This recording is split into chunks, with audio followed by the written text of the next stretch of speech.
Hello everyone, this is Gautam from Shailaja IS. This is another video on the current affairs mains issues. This video we are going to talk about India-China ties which is going to be reset. The context is the recent visit of your Chinese Foreign Minister Wang Yi at the invitation of your National Security Advisor Ajit Doval for your 24th Special Representative talk on the boundary disputes. Now, why this meeting is a significant one is because there has been normalization of the bilateral relationship between India and China after nearly 4 to 5 years. So, what had happened in 2020 was a border skirmish or a border clash at a valley called as a Galwan Valley near the line of actual control. So, and that was a turning point with regard to the India-China bilateral relationship, where there was some sort of a cold relationship that developed where your tensions used to happen, your trade was going to be impacted, there was banning of Chinese apps, there wasn't a full-fledged interaction between your India and China. So after 5 years, with this meeting, we are saying that the relations is going to be normalized. So before we talk into what are the key outcomes of this particular meeting, we'll just look or have a brief background about what exactly happened in 2020 or what were the reasons that led to the clashes in 2020. The first and foremost reason why Chinese incurred at the border and started to, you can say, fire at Indian posts or try to mobilize their troops and establish stations near the Galwan Valley is because India constructed a very important project called as DBO road. That is, this particular road, Darbuk, Shoik, Daulat Beg, Aldi. Okay, so this particular road is actually near a line of actual control and it connects your Leh. The advantage of this road is it enables all-weather connectivity, enables quick mobilization of troops. So earlier, this part of, you can say, Jammu and Kashmir, which is actually under the control of China, they were having a better border infrastructure with regard to roads and with regard to military posts. Now, India is trying to upgrade that particular border infrastructure, and this was resisted by the Chinese, and therefore they wanted to create some sort of a trouble or tension in the border area, and that is when they attacked your Galwan Valley and near Pangong Tso Lake and several other places. Okay, the major intention is there was the gap between your border infrastructure. China was always having a better infrastructure at the border areas with regard to boards or with regard to roads or military posts, whereas India was lagging behind. Now India is trying to slowly upgrade its border infrastructure, and this inauguration of this DBO road was a turning point because it was very close to your line of actual control, right? Now the second important reason which led Chinese to go for this Galwan clash is your changed status of Jammu and Kashmir and your Ladakh. 2019, as you all know, Article 370 was abrogated. It was no longer a state. It was reduced to a union territory. It was split into Jammu and Kashmir and Ladakh as a separate union territory. And this was done unilaterally. Why it is done unilaterally or why it is being disputed by China and Pakistan? Because it is a contested area. So they felt that the action that was taken by India was a unilateral decision and it did not sit in a comfortable manner with both China and Pakistan. Third important reason which led to Galwan clash was your India and US cooperation.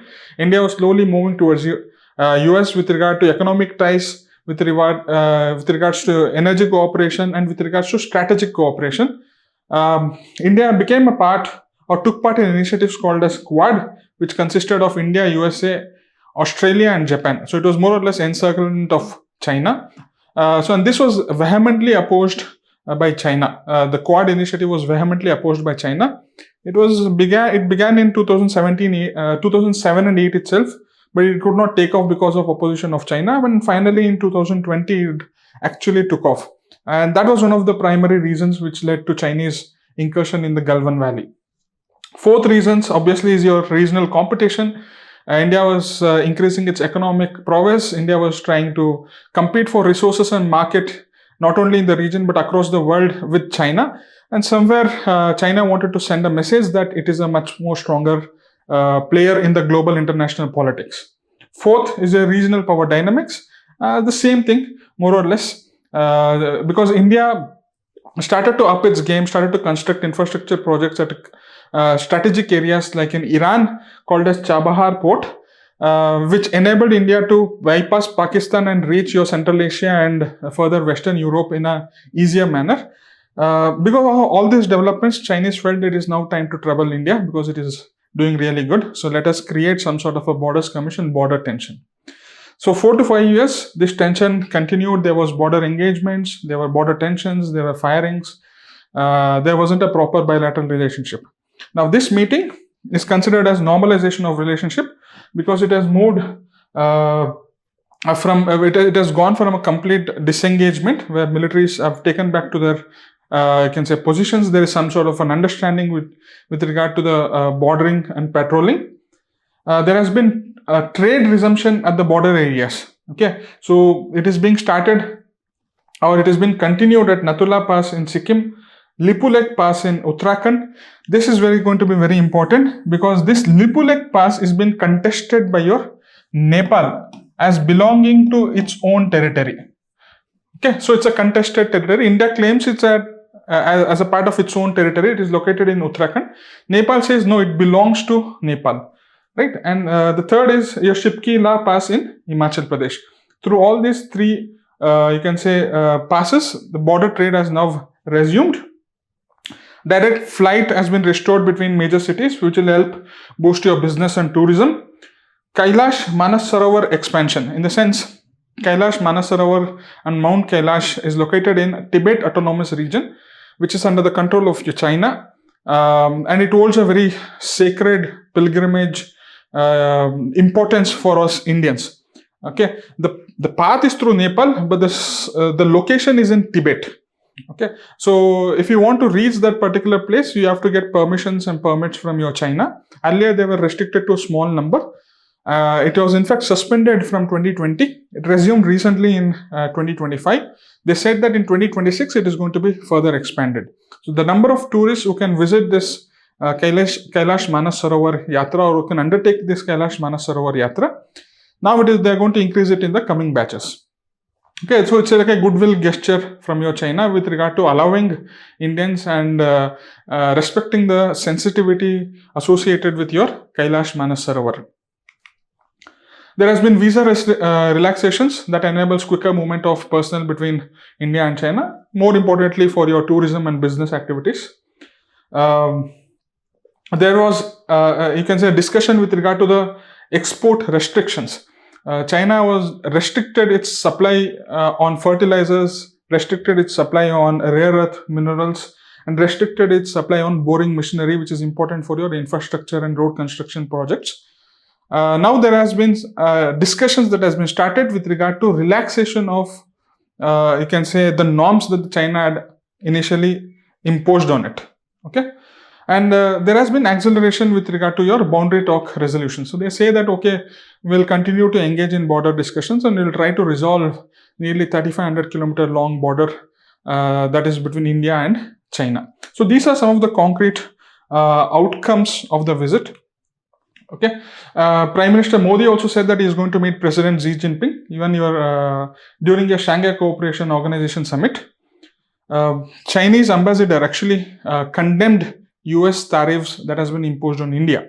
So they said that we should stand up to the bullying of US. Okay, so China is somehow lending a support with regard to India, with regard to US and India trade war that is going to erupt or that is going to start. Okay, so finally the major outcome is they have tried to come out of this Galwan tension or Galwan memory and trying to normalize the relationship. Now there are in fact continued challenges. Not everything is green, not everything is all right, because your foreign minister who visited India is next going to visit Pakistan and your Afghanistan, so as to extend their interest or focus on Belt and Road Initiative and China-Pakistan Economic Corridor, which has been opposed by India. China-Pakistan Economic Corridor passes through your Pakistan-occupied Kashmir, okay, which India considers as a part of its own territory. So there has been a opposition or vehement opposition by India with regard to CPEC project. However, Chinese foreign minister is visiting your Pakistan so as to take forward on this particular project. Okay, Chinese backing for Pakistan during your Pahalgam attacks or during your Operation Sindoor, as still it is still leading to some sort of a mistrust between India and China. Okay, so at one side it says that we are going to normalize the relationship, we are going to you can resume your trading, we are going to relax your border, you can say relax your visa, we are going to expand your Kailash Manasarovar Yatra. On the other hand, it continues to support Pakistan with regard to your terrorist activities, and this was seen clearly in the recent Pahalgam attack and also in Operation Sindoor. Okay. The other big challenge which Chinese continue to have is with regard to the scrutiny of Chinese investments that is undertaken by the Indian government. So there have been certain restrictions that the Indian government has put in place, especially in regard to telecom sector of the Chinese investment in Indian economy. China continues to discuss on this, and that is one of the thorn in India and China relationship, right? So despite disengagement, there is not complete peace at the border. There is some sort of mistrust that is happening, and it is not fully resolved. Like the boundary dispute or the boundary situation between India and Bangladesh, which is completely demarcated. There is not you can say dispute or tensions between India and Bangladesh, both with regard to your land boundary as well as maritime boundary. That is not the situation with regard to India and China, right? So that border dispute is going to persist and is going to continue, and China doesn't want that to be easily resolved because it wants to use it as a leverage whenever India is growing closer to US, or whenever India is doing good in a regional manner, or whenever there is economic prosperity in India. China wants to create tensions in the border so that India's attention is diverted in maintaining your border issue, right? So it wants to use it as a leverage, and that border dispute is going to continue at least for the foreseeable future. Trade deficit still continues. India has a $100 billion trade deficit with China. China is at the upper end, so that deficit still continues. So overall, you can say, even though the meeting is a good step forward with regard to India and China bilateral relationship, some of the challenges continue to persist, whether with regard to support to Pakistan, whether with regard to support your CPEC project, whether with regard to your trade deficit, right? So that is all on this particular issue. There is one mains question which I have given. If you can please attempt it and send it to me. The question is: border normalization without resolving core dispute creates fragile peace which is susceptible to future escalation. That is the statement that I have given. Evaluate India-China border management mechanisms. What all mechanisms are there to manage your border?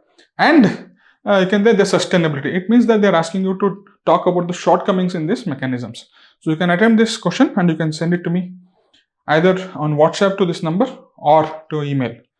So thank you. All the very best.